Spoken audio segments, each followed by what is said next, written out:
Thanks for joining us on the deep dive. Let's get lost in some beautiful writing. Today, we're taking a deep dive into somewhere I have never traveled, gladly beyond. It's by the incredible E. Cummings.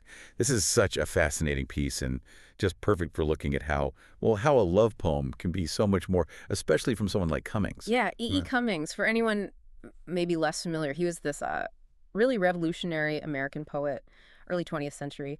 And he was famous for just breaking the rules, like all of them. He played with punctuation, how words looked on the page, and of course, no capital letters, especially not for I. He felt that, the ideas, the big universal stuff, that was more important than the individual ego. His approach still feels so fresh, doesn't it? It really does. And that unique style, sometimes it seems playful, but it's key to what we're doing today. Our mission really is to see how Cummings uses these unconventional tools, how he uses them to explore something huge, the way love can completely transform you. And it's not just, feeling good. It's about this quiet, almost mysterious power love can have. How it can open you up in ways you just didn't expect, reveal things about yourself. That's a really powerful way to put it, a reshaping almost. Exactly, a reshaping of your internal landscape, guided by this external influence. Okay, well, to really get a feel for it, let's just settle in and hear the poem first. Let the words just wash over you. Somewhere I have never traveled. Gladly beyond any experience, your eyes have their silence. Your most frail gesture are things which enclose me, or which I cannot touch, because they are too near. Your slightest look easily will unclose me. Though I have closed myself as fingers, I and my life will shut very beautifully suddenly, as when the heart of this flower imagines. The snow carefully everywhere descending.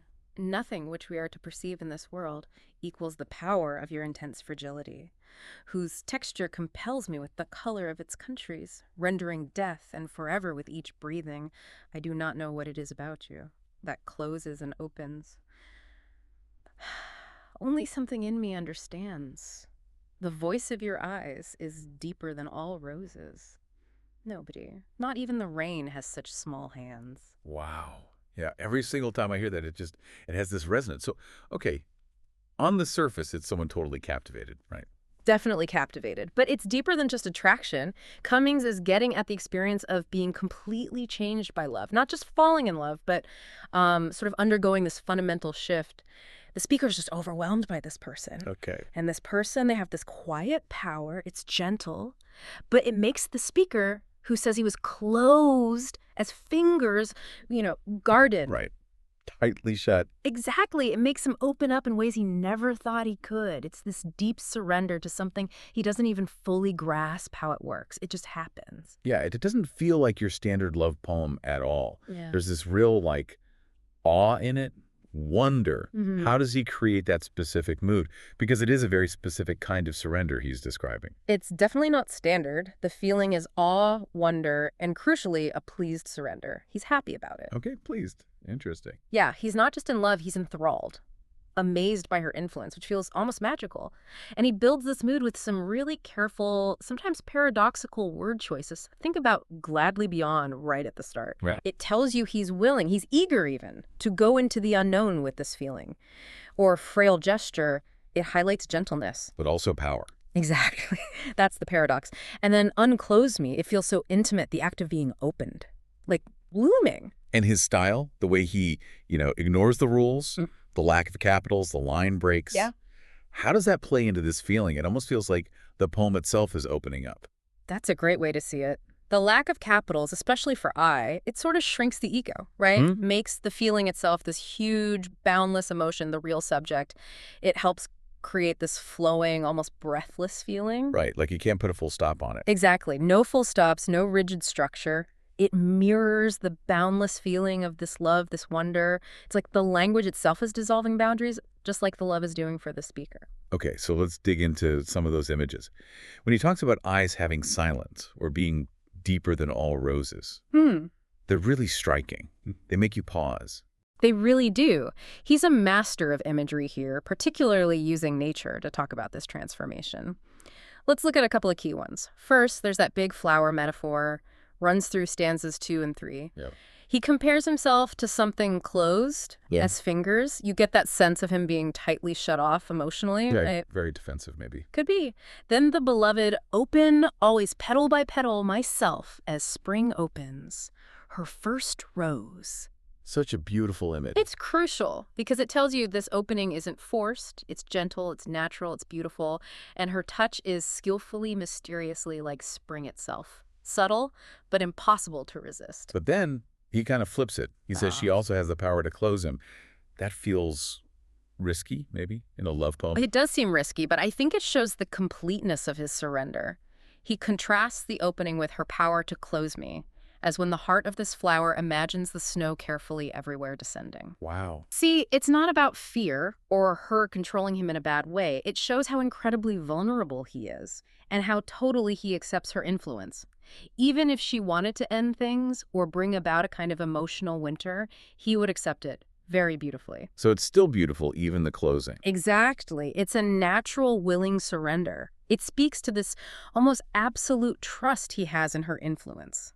Then there's the journey metaphor. You see it in the first and fourth stanzas. Somewhere I have never traveled. Right. And visiting new countries. This shows the love is taking him to emotional places, internal landscapes that are totally new. Yeah. It's an exploration, an adventure inside himself, but she's the guide somehow. It suggests real personal growth tied to her. Which brings us back to that amazing line, the power of your intense fragility. How does that work? Fragile, but intense. It's brilliant, isn't it? It gets to the heart of it. Her power isn't force. It's not aggression. It's this compelling quality, almost magnetic. It makes him want to be vulnerable, want to open up. Her delicate nature holds this huge sway over him. She compels him, maybe because he's fascinated by these new countries, these new feelings and experiences she opens up for him. The texture he mentions. Yeah, the texture of her countries. It's about the richness, the depth of these new experiences her influence provides. It's that quiet strength that vulnerability allows. Okay. And then the end. Those final lines are just unforgettable. Oh, absolutely. The unmatched tower in the last stanza. The voice of your eyes is deeper than all roses. Nobody, not even the rain, has such small hands. What's the key there? The small hands. It's this incredibly delicate image. Think about rain on a tightly closed bud. Rain is gentle, nature's way of opening things sometimes, but maybe it can't get into the tightest places. Okay. But her influence, her understanding, the voice of her eyes, it goes deeper than roses, deeper than nature's gentlest touch.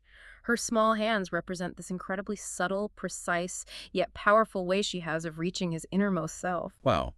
Nothing else can do that. Nothing, not even the rain. She connects with his soul in a unique way. She understands him, and that understanding allows this beautiful surrender. So pulling it all together then, the journey, the flower opening and closing, that paradox of fragile power, what's the main message Cummings wants us to get from this deep dive into love? I think the core message, the real heart of it, is about the incredible, almost mystical power of gentle love. It teaches us that real intimacy, the kind that changes you, often comes not from big, loud gestures, but from a quiet, compelling presence. It's about being willing to be vulnerable, to explore those unknown parts of yourself, and about the beauty of surrendering to a love that understands you, maybe even better than you understand yourself, and how the quietest things, a look, a frail gesture, can cause the biggest shifts inside us, making us truly glad to go beyond any experience. So summing up, somewhere I have never traveled, gladly beyond, really invites you to think about love differently, not just as romance, but as this quiet, potent force. It shows how a deep connection, built on that gentle influence, can transform us, takes us to new places inside, makes us open, even in our vulnerability. Exactly. It's a reminder that sometimes the most profound changes don't shout, they whisper. And maybe it leaves you with a question to think about. In what ways could acknowledging our own fragility, our own vulnerability, actually unlock a greater, more genuine strength in how we connect with other people? Well, that's all for today's deep dive. Hit like for the poem that speaks to you and subscribe for the ones yet to come.